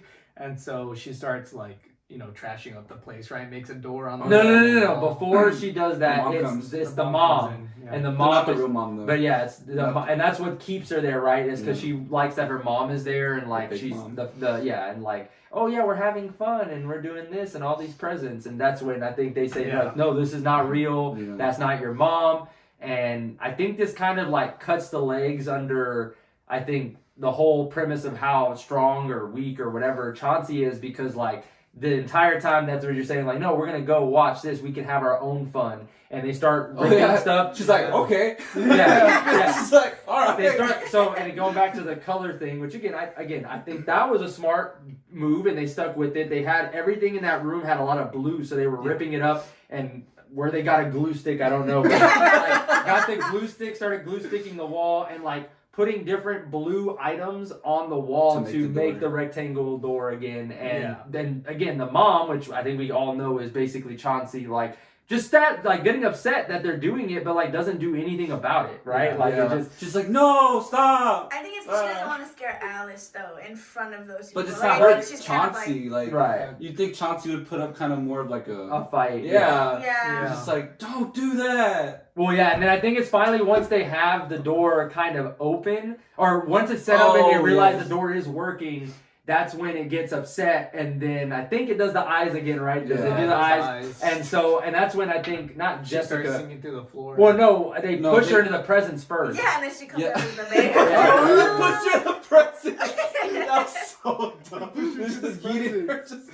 Yeah, that's like, okay, so like Chauncey just got pushed over, and then it rustles, right? Like, oh yeah, like that was gonna stop it, and then it turns into the bear again. The bear. And Yeah. then Taylor and Alice go through the door. Yeah, she And tells yeah. her to go to the door. And then she's Yeah. like, go without me. Like, Yeah, And she's that's sinking when Jessica into the starts ground. yeah, and she lying through the starts- floor. that's when she breaks her leg. And then Yeah. she stabs Chauncey with the scissors again. Yeah. She miraculously has. Oh, the bear, right? Yeah. Yeah. And And then it it was freaks like, out. if like what you're saying, right? If Chauncey's like this big powerful thing, like, come on, man, like, Yeah, scissors. It's stalled enough. And that's when she like breaks her ankle Yeah, and out of still nowhere, walks yeah. on it right Yeah. after. No, like her ankle, like. Yeah, it shows it. It's They pretty. focused Yeah, okay, that was that, pretty yeah. gross. I was like, oh. So then what ends up happening is The door it opens, No, yeah, all the doors start opening, and she Yeah. freaks out because she knows that like I'm Something's- stuck. yeah. Well, I'm stuck. It's over. Like I have nothing I can do. And then at the last second, as she's Taylor. backing up because the bear's there, right? He's like, oh, doing bear thing. And so, and then I can't remember, but in my mind, I think they're playing the song. It's like, ding, ding, ding, ding, ding, and like it's going. And finally, as she's backing up, she knows she's cornered. She has the scissors again. And the thing opens up. The floor opens up, and it's the daughters, and they're like, come on, let's go. And so she hops through the door, and I think that's where she stabs it again or Something whatever. like that. And so she ends up getting out. They close it, and whatever. Yeah. And I think they maybe. They end this after that. I think is when they end up in the hospital. Happy ending. They're like reading to the dad. They're reading to the dad, and they're like, "Oh, this is my new book." Yeah. And the new book is the basically the idea that Jessica had gotten from Alice. At the beginning. I know what it was. That going back to it, I think this is where they also showed the daughter potentially. No. That was at the end. Never mind. Okay, continue. Well, we're pretty much at the end. Yeah. But they're all there in the hospital visiting Jessica's dad. Jessica's reading her new book, which is the idea that she had received from Alice that way back when. And I don't remember what happens exactly, but at some point, like it clicks that she's still there. That she's still there because everything's perfect. Like because everybody's just like it's the worst dialogue ever. Like I can't believe you're our stepmom. We love you. Like this is like perfect family. Alice calls her mom. That's what it is. Oh yeah, yeah, that's what it is. Because she's like, I love you, mom, or thank you, mom, and she's then not real. You're not real. She goes all Batman. You're not real. Yeah, and then her clothes change back into that yellow dress. Yeah. And then they all get the stupid eyes. Yeah. The head. And she's like, okay, just let them live. Like she's kind of okay with just staying there. Yeah, because she knows that it's over. Yeah. And I thought it was gonna end there, and then nope. And then Taylor comes the hockey stick with the hockey stick, right? Something like that. Because she was on the field hockey team, they brought that up, they pulled that back. Because she saw the picture, right? She's like, man, I miss being on the field hockey team. Like, they don't have that where we're at. Like, that's so bad. But she smacks the heck out of the freaking bear Taylor. And then they all leave. And then that's when they try to start. They're getting through the door and they run into the same issue where they're trying to get out, and now Jessica has a choice. She's in her dad's position where she's trying to hold them back, and it does Spider Face first, and then it goes to the one it should have stuck with the entire movie, which is Blank Face. And then it does where you kind of see almost like projection. Yeah, it's like projection eyes, and it's all the imaginations of the kids again. I wrote down gives Ghost Rider vibes. Ghost Rider vibes, yeah, like see the sins of 1,000 people, whatever, 1,000,000 people. And so she's staring at it. She kind of starts getting the gray eyes like her dad. And that's where I think Alice gets over her fear of fire because she ends up. She's like, fire's magic. Yeah, fire's magic, and she just rips it and just like throws it at her. And then, not only does Chauncey get set on fire, the entire house in a matter of like 30 seconds. It was dousing gasoline the whole time. Like the basement. Yeah, what was gasoline was spilling on the floor. I think what was it from? What was that from? I don't know. It might have just been in there. It was just there coincidentally for plot reasons. Well, I'm trying to remember what it was. There was some. But they have the black paint. Which, first of all, they're dipping their hands in the paint trying to cover it. I told Jordan, I was like, why didn't they just pick up the can and like pour it on the wall? Like, why are you sticking your hands in there and like? Well, because I think they have to make sure that it's completely rubbed. Because if it's not fully covered, I think was the point they're trying to make. Right? Yeah. Because if it has even any remnants, it could still open. I would have just put the paint can against the wall and let it pour down. Like that's fair. I don't know. Five Nights at Freddy's chasing you. That's very good.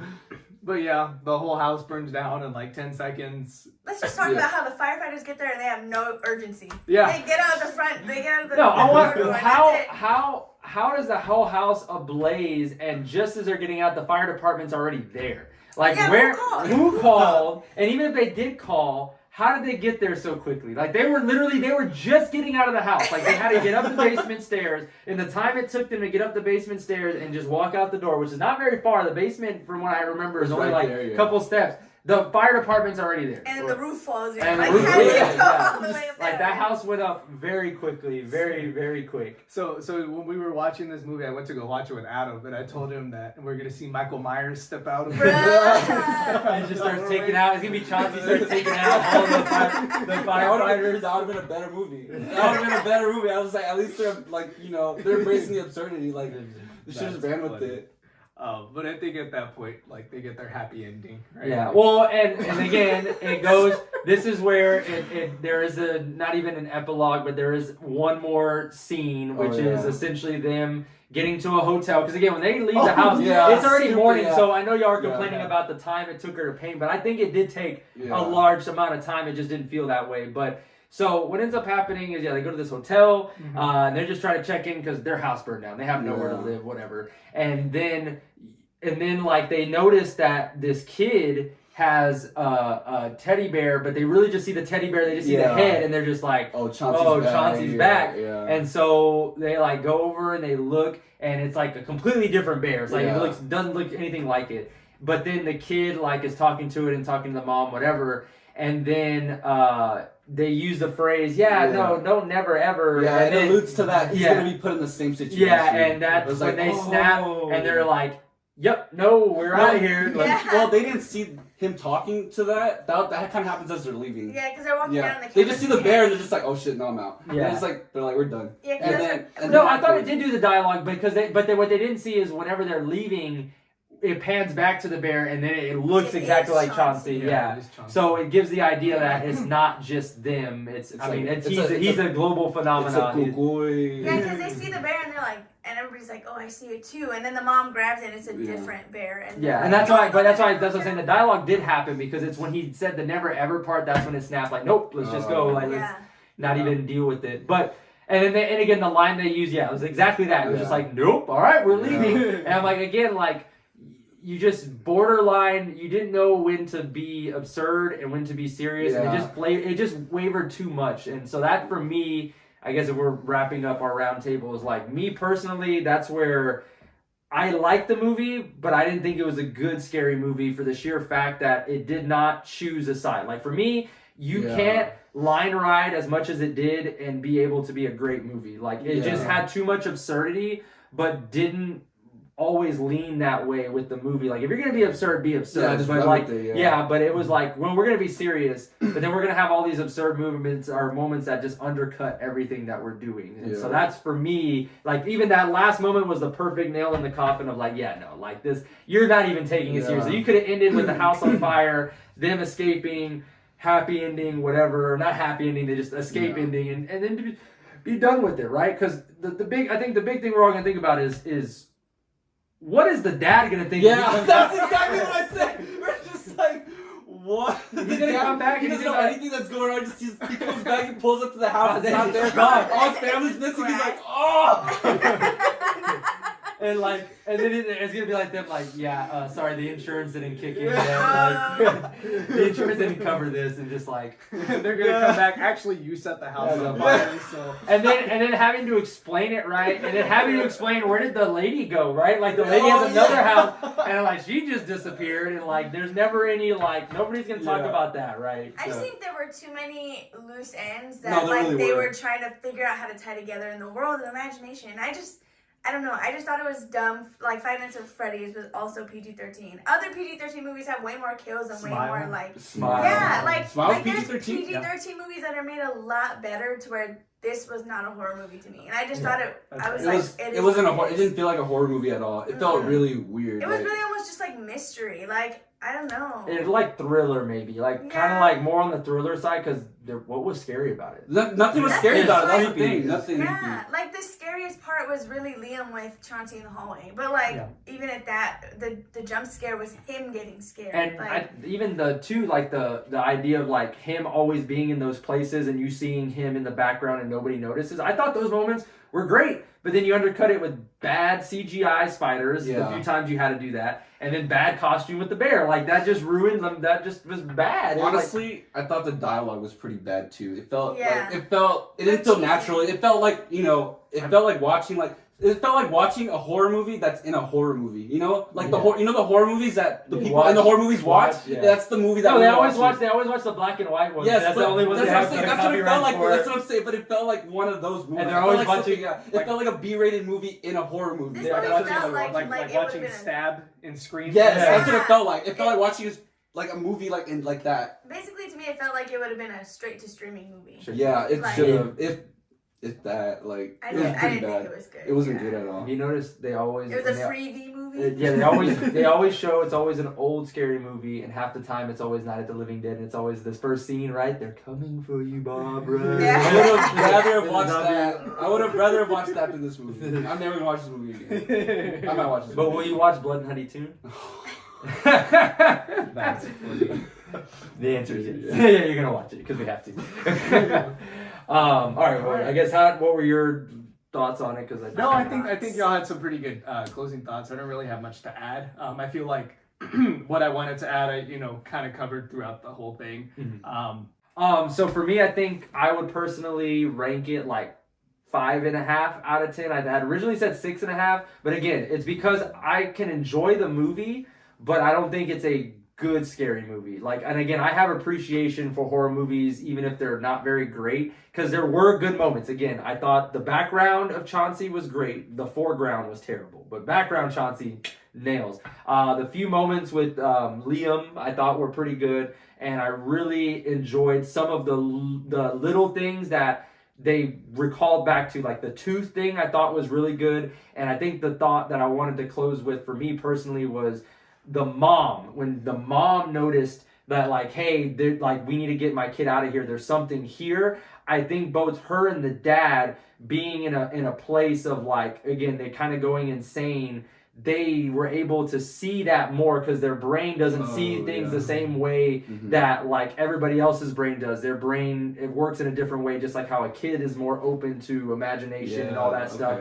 So I think that's why the mom, not being maybe as sane as everybody else, she was able to pick up on that very quickly and maybe even see the daughter talk or not talk and Chauncey talking or whatever. I think that really picked up. So for her to pick that up and for the dad to, have seen that and him still kind of pick some of that stuff up, I think was very important. And then I think that also opened up for what was the neighbor's name again? Not Gloria. Why she was able to get information from Chauncey and get seen and get some of that stuff because she freaked out when that happened and maybe saw the aftermath of what happened. So for her, she freaked out and she was able to start kind of getting that door opening to her as well. So I think that was a cool part that they incorporated that I didn't really catch until the drive home. And once I started putting it together, I was like, you know what? I can appreciate that, but I don't appreciate the absurdity to the point where it was just like, it wasn't necessary. Gloria was wasted at the end. I thought, the bad CGI was pretty rough,